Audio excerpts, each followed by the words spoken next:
Teras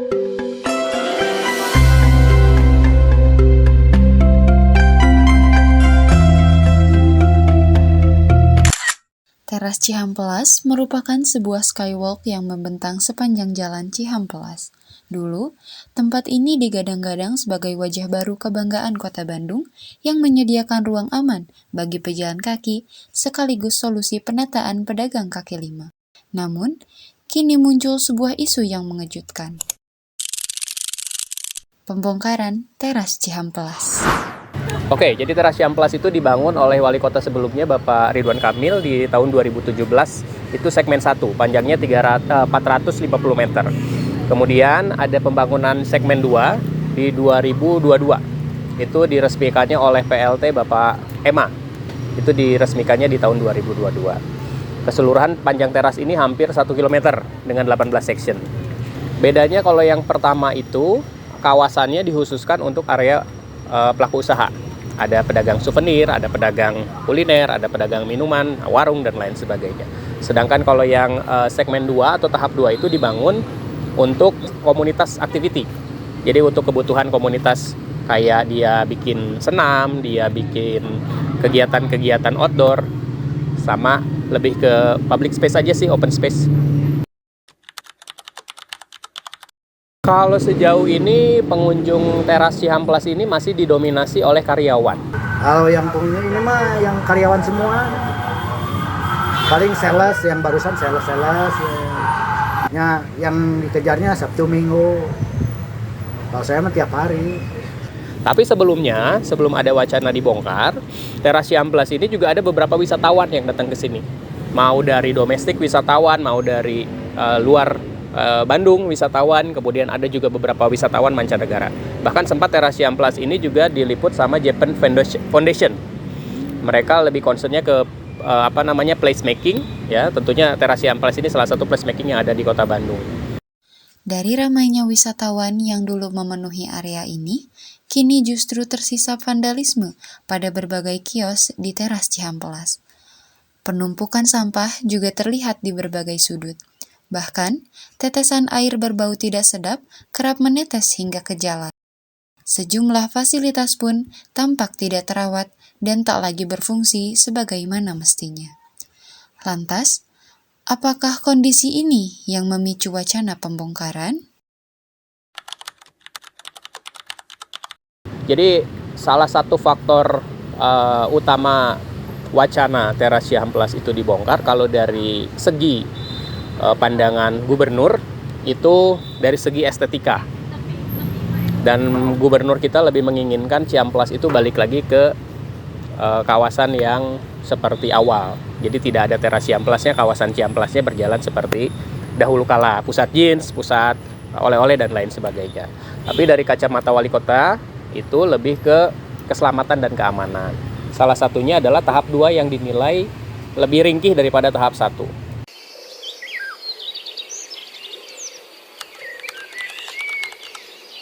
Wacana pembongkaran ini sebenarnya kali kedua. Jadi yang waktu pertama Bapak Gubernur kita menginginkan Teras Cihampelas dibongkar, itu ditolak oleh Bapak Wali Kota kita karena merasa Teras Cihampelas ini masih bisa dimanfaatkan. Namun kedua kalinya karena ada salah satu pemicunya yang kejadian viral asusila, ya, maka yang kali kedua ini Wali Kota kita setuju untuk dibongkar. Tapi balik lagi, pembongkaran itu kan harus ada izin dari DPRD dan lain sebagainya. Jadi sehingga tidak sederhana untuk melakukan pembongkaran atau penghilangan aset. Apalagi ini kan didapatkan atau dibangun pakai APBD, ya, artinya pakai uang pajak. Isu ini juga menimbulkan pertanyaan di benak masyarakat terkait berapa dana yang digelontorkan. Pembangunannya itu 48 miliar. Dan informasinya kalau saya ngambil dari sumber media yang ada, pembongkarannya bisa sampai 150 miliar. Maka urgensinya di situ kan harus jelas. Ketika mau menghilangkan aset apalagi 3 kali lipat dari jumlah pembangunannya, apakah masih bisa jadi urgensi untuk menghilangkan Teras Cihampelas? Kemegahan yang dulu menjadi daya tarik wisata, kini kian jarang dilirik oleh wisatawan. Di tengah isu yang beredar, berbagai pihak pun angkat bicara mengenai rencana pembongkaran infrastruktur skywalk yang telah berdiri hampir 1 dekade ini. Ya, waktu pertama ada kabar mau dibongkar, ya tanggapan saya emang mending kena diaktifkan lagi, diperbaiki lagi. Tapi udah hampir beberapa kali itu teh ada kabar mau dibongkar tuh. Kan waktu itu ada kejadian yang mesum baru ditutup, seharusnya mah sebelum kejadian teh udah diusulkan itu berapa kali itu. Bukan nggak ada penerangan, itu tuh udah beberapa kali diperbaiki nih. Itu teh baru lampu-lampu teh baru itu teh yang ke bawah teh. Kabelnya ada yang motong. Waktu pertama mah kabelnya ada, lampunya nggak ada. Ganti sekarang lampunya tiangnya, kabelnya nu hilang. Kalau secara kebermanfaatan, secara aktivitas ini masih bisa dijalankan dan masih bisa dimanfaatkan oleh masyarakat sekitar begitu. Tapi balik lagi kalau ada urgensi yang masuk akal dan memang betul-betul katakanlah teras ini berbahaya, katakanlah teras ini menjadi pusat kejahatan dan lain sebagainya, saya rasa kalau kami sih selaku pedagang, jika nanti direlokasi dan juga diberikan kompensasi, kita siap untuk dipindahkan ke lokasi lain. Meski dinilai masih memungkinkan untuk difungsikan kembali, para pedagang di kawasan teras Cihampelas mengaku tidak keberatan jika harus direlokasi selama sesuai dengan arahan pemerintah kota. Pada dasarnya sekali lagi kami itu mengikuti instruksi pemerintah kota ya. Pimpinan-pimpinan yang sudah menetapkan keputusan pasti kami ikuti ya. Tapi pada dasarnya kalau pedagang di sini sih tempat ini kan masih amat sangat bisa digunakan. Masih nyaman untuk berjalan, masih ada orang yang jajan, toilet, kamar mandi, musola pun ada di sini, artinya secara tempat masih bisa dimaksimalkan secara fungsinya. Namun sekali lagi ketika keputusan untuk pembongkaran ini memang diharuskan karena urgensi dan prioritas yang make sense, maka kami juga tidak akan mempersulit pemerintah. Artinya kan kami ada di sini pun karena instruksi dari pemerintah terkait. Jadi ketika ini sudah tidak ada tempat kami direlokasi ke tempat yang lain, maka pilihannya adalah kita mengikuti instruksi yang ada. Namun, demi menjaga keberlangsungan aktivitas jual beli yang aman dan tertib, kemanakah para pedagang akan dipindahkan?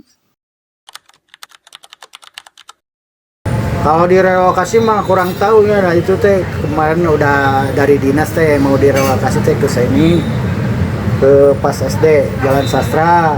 Ada yang di kolong jembatan yang itu dekat Baltos, yang situ. Sejauh ini titik-titik relokasi sudah ada, cuman kepastiannya belum ada. Karena proses pembongkaran ini mungkin tidak akan bisa cepat ya, karena ada beberapa alur atau birokrasi yang harus ditempuh.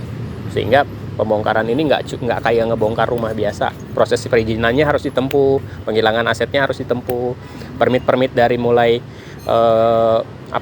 birokratnya juga harus ditempuh. Berdasarkan keputusan para pemangku kepentingan, tentu pihak terkait di teras Cihampelas perlu dilibatkan. Lantas, apakah terdapat diskusi atau sosialisasi bersama dengan para pedagang? Kalau sosialisasi sudah ada, diskusi lebih lanjut, relokasi, kemudian dibongkarnya kapan itu belum ada. Maka teman-teman di sini masih melakukan aktivitas seperti biasa.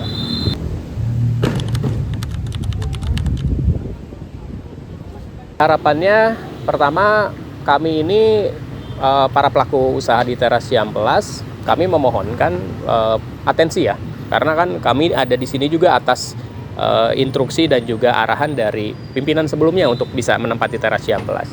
Nah, ketika nanti kami direlokasi, jika jadi dibongkar, maka kami pun ingin atensi yang sama ketika nanti kami dipindahkan ke titik yang lainnya. Namun, kalau misalkan nanti ternyata hal lain yang harus terjadi, katakanlah teras Cihampelas ini tidak jadi dibongkar, kami pun tetap menginginkan atensi yang sama.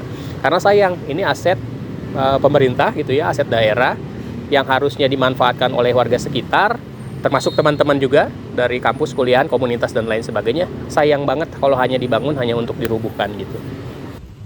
Teras Cihampelas pernah hadir sebagai simbol perubahan dan penataan wajah kota Bandung.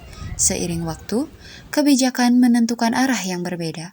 Di tengah wacana pembongkaran, tersisa pertanyaan tentang perencanaan, pengelolaan, dan keberlanjutan ruang publik di kota ini.